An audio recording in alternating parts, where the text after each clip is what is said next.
Welcome to Learn English with Podcast. Today, our amazing hosts, Luca and Maria, are here to take you through another exciting episode. Luca, Maria, over to you. Hey everyone, thanks for tuning in to another deep dive. You guys have sent in some really interesting stuff about struggling with bad habits. Yeah, it's definitely something that resonates with a lot of people. It really is. Yeah. It's like that feeling of knowing something isn't good for you, but you just keep doing it anyway. Mm? Like how many times have you caught yourself scrolling on your phone late at night knowing you'll regret it in the morning? Oh, totally. Yeah. Or, you're trying to cut back on sugar, but then you walk past a bakery and suddenly your willpower just vanishes. Exactly. It's that feeling of being trapped in a loop even though you genuinely want to change. Mm. So that's what we're going to explore today. Why do we do things we know aren't good for us? It's a fascinating question, and understanding the mechanics behind those bad habits can be really empowering. Absolutely. We'll unpack how those patterns form in the first place, and more importantly, how to break free from them.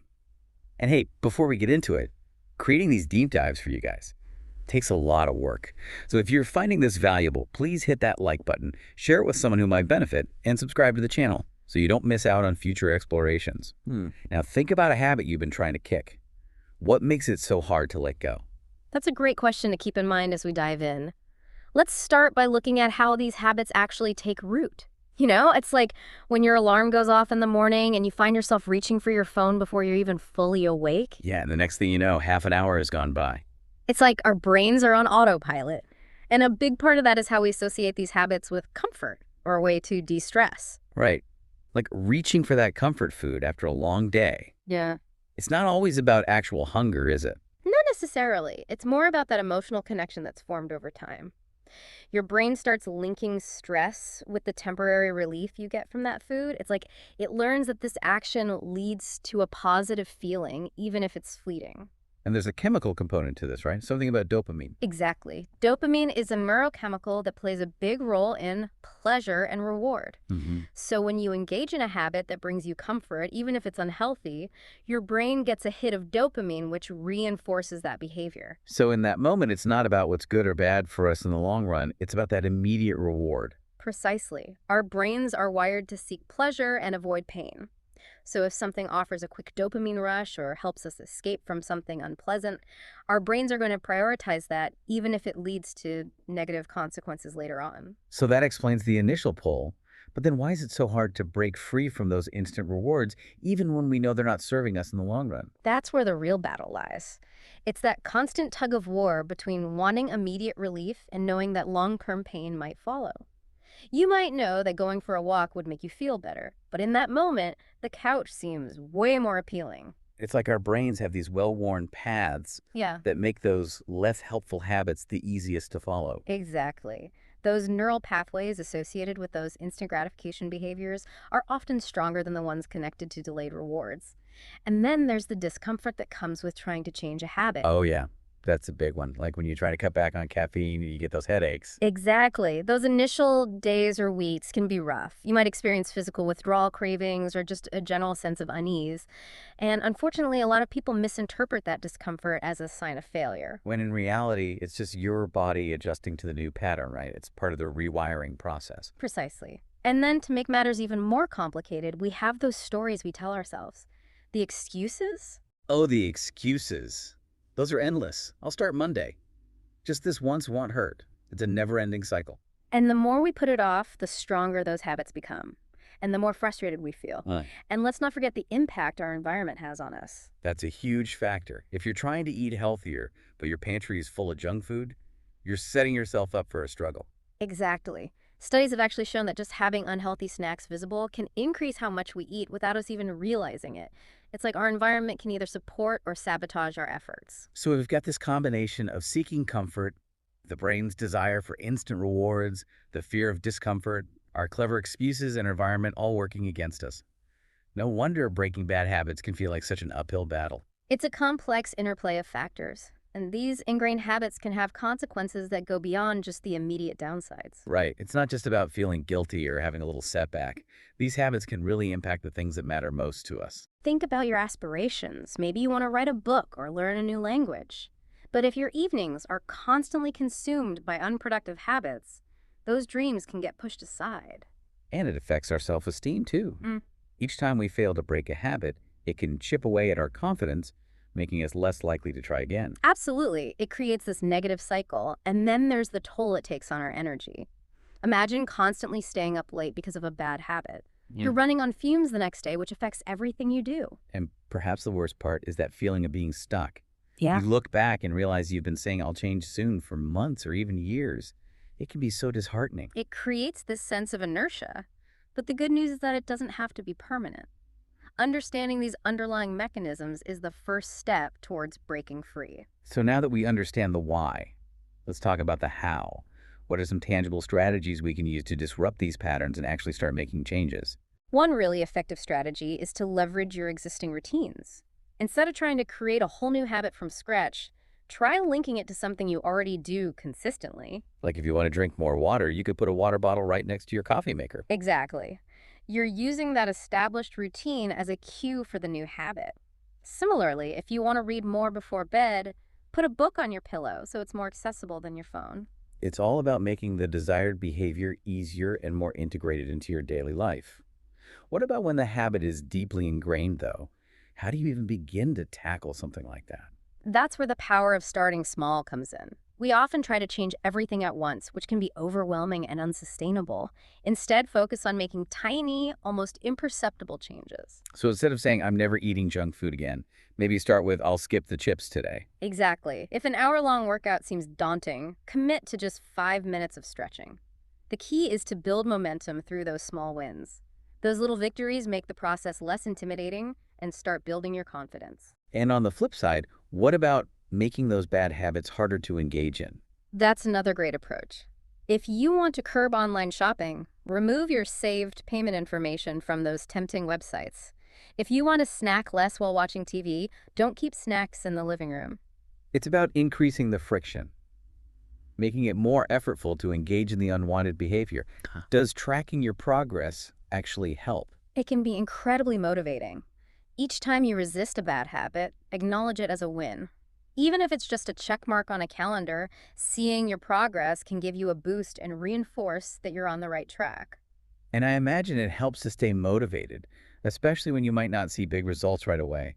What about sharing your goals with someone else? Why does that seem to work so well? When you tell someone about your goals, you create a sense of accountability. You're not just answerable to yourself anymore, which can strengthen your commitment. It's like having a built-in support system. Now, are there any common traps people fall into when trying to break bad habits? Things we should be aware of? Definitely. One big one is the all or nothing mentality. That perfectionist mindset where one slip up means you failed completely. It's like that, I already messed up, so I might as well give up thinking. Exactly. It's so important to remember that one misstep doesn't erase all your progress. It's just a temporary detour. Acknowledge it, learn from it, and get back on track. So self-compassion is key. What's another mistake people often make? We often overlook those small victories. We're so focused on the end goal that we don't celebrate those little steps along the way, like resisting that urge to check your phone first thing in the morning or choosing a healthier snack. Those are all wins. Because those small wins add up and reinforce the positive changes, right? Precisely. And the final pitfall I'd highlight is trying to go it alone. Breaking ingrained habits can be tough, and feeling like you're struggling without support can be incredibly discouraging. For reaching out to a friend, joining a group, or even just journaling about your experiences can make a big difference. Absolutely. Having someone to share your journey with can provide invaluable support and make the process less daunting. This has been so helpful in understanding the complexities of habit change and giving us some practical tools to move forward. To recap, we've talked about how bad habits are often tied to comfort, how our brains prioritize instant gratification, the role of discomfort and excuses, and how much our environment shapes our behavior. And we've highlighted the impact those habits can have on our time, energy, confidence, and overall well-being. We've also covered some powerful strategies like linking new habits to existing routines, starting small, making bad habits less accessible, tracking progress, and finding support. And we've touched on some common pitfalls, like perfectionism, overlooking small wins, and trying to do it all alone. And remember, if you've stumbled in the past, it's not because you're weak or lacking willpower. It's often just a reflection of how ingrained these patterns are.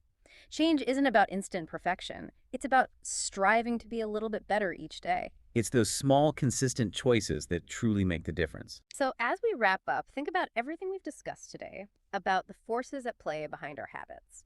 What's one small, manageable step you feel ready to take today to move closer to that better version of yourself? Have you ever found yourself trapped in a cycle of bad habits, knowing full well they're harming you, yet feeling powerless to stop? It's like watching yourself make the wrong choice in slow motion. You tell yourself, "This is the last time," only to repeat the same mistake the very next day. It's frustrating. It's exhausting. It makes you feel like you're fighting a battle you'll never win. I remember a time when my nights stretched endlessly, lost in the black hole of social media. I would tell myself, just 5 more minutes. But 5 minutes turned into an hour, then 2, and before I knew it, the night was gone. The next morning, I would wake up groggy, annoyed at myself, vowing to do better that night. But, inevitably, the cycle would repeat. I wasn't just losing sleep, I was losing control over my own actions. And that's what bad habits do. They steal from us. They rob us of time, energy, and self-respect. But why do we do this to ourselves? Why do we continue indulging in habits we know are harmful? The answer lies in how our brains work. When we engage in bad habits, our brain rewards us with a quick hit of pleasure. Junk food, social media, procrastination, they all feel good in the moment. Our brain doesn't care about tomorrow, it cares about now. And so, every time we choose comfort over discipline, our brain strengthens the habit, making it even harder to break. Take stress eating, for example. Imagine you've had a rough day. You come home feeling overwhelmed, and the easiest way to get instant relief is to grab a bag of chips or a chocolate bar. The moment you take that first bite, your stress melts away, at least temporarily. Your brain registers this relief and learns, stress equals food. Before long, it becomes automatic. Every time you're stressed, you reach for comfort food without even thinking. It's no longer a choice, it's a reflex. The same thing happens with procrastination. I used to tell myself, I'll start working in 5 minutes. But 5 minutes would turn into scrolling through my phone, watching one more video, reading one more post. By the time I snapped out of it, I had wasted hours. I wasn't lazy. I wasn't incapable. I was stuck in a habit loop, trapped by my own brain's craving for instant gratification. Breaking free from these habits isn't easy, but it is possible. The first step is awareness. You need to recognize the pattern and acknowledge the triggers. If stress leads to overreading, find another way to deal with stress. Maybe taking a walk, listening to music, or journaling. If boredom leads to mindless scrolling, replace that with a productive activity, like reading or learning something new. One of the most effective ways to break a bad habit is to make it difficult to do. If junk food is your weakness, don't keep it in the house. If social media is your addiction, turn off notifications or leave your phone in another room. The harder it is to engage in the habit, the less likely you are to do it. Another powerful strategy is to start small. People often fail because they try to change everything at once, but real change happens in small steps. If you want to start exercising, don't force yourself into an hour-long workout on the first day. Start with 5 minutes. If you want to cut down on sugar, begin by reducing 1 sugary drink a day instead of quitting cold turkey. Small wins build momentum, and momentum leads to lasting change. But perhaps the biggest challenge is dealing with setbacks. No matter how determined you are, you will slip up. And that's okay. The problem is that most people see one failure as complete failure. I had 1 cookie, so I've ruined my diet. That mindset keeps people stuck. Instead, view setbacks as part of the journey. One bad day doesn't erase all your progress. The key is to get back on track as soon as possible. I remember when I first tried to quit my late night scrolling habit. I did well for a week. Then one night I relapsed. I stayed up till 3 a.m. again, and the next morning I felt awful. For a moment I thought, well, I've already failed. What's the point? But then I reminded myself that one bad night didn't erase the progress I had made. So instead of giving up, I simply tried again the next night. Over time, the habit weakened, and eventually I broke free. Another thing that helps is having accountability. Tell someone about your goal. Share your progress with a friend, or even write it down in a journal. When you involve others, it becomes harder to give up. When I was trying to quit my social media addiction, I told my best friend about it. She would check in on me and ask, "Did you stay off your phone last night?" Knowing she would ask kept me motivated. I didn't want to disappoint her or myself. Your environment also plays a huge role in shaping your habits. If you want to develop good habits, make them easy. If you want to drink more water, keep a bottle next to your bed. If you want to read more, place a book where you can see it. The easier it is to do something, the more likely you are to do it. One of the biggest mistakes people make is waiting for motivation. They think, "I'll start when I feel ready." But motivation is unreliable. It comes and goes. The secret is discipline. You have to take action even when you don't feel like it. The first few days will be hard, but once you push through, it gets easier. I won't lie to you. Breaking bad habits isn't easy. It takes time, effort, and patience. But the good news is, you are not stuck forever. You are not doomed to repeat the same mistakes for the rest of your life. Change is possible. Progress is possible. And every small step you take brings you closer to the person you want to be. So if you're struggling with a bad habit right now, don't give up. Start small. Make it harder to do the bad habit and easier to do the good one. Expect setbacks, but don't let them define you. And most importantly, believe in yourself. Because at the end of the day, you are in control of your habits, not the other way around. The future version of you, the one who is broken free from these habits, will look back and thank you for starting today. So take that first step. Your future self is waiting. Thank you for watching. Your journey to better English and unstoppable confidence starts here. Like, share, and subscribe. Let's keep growing together.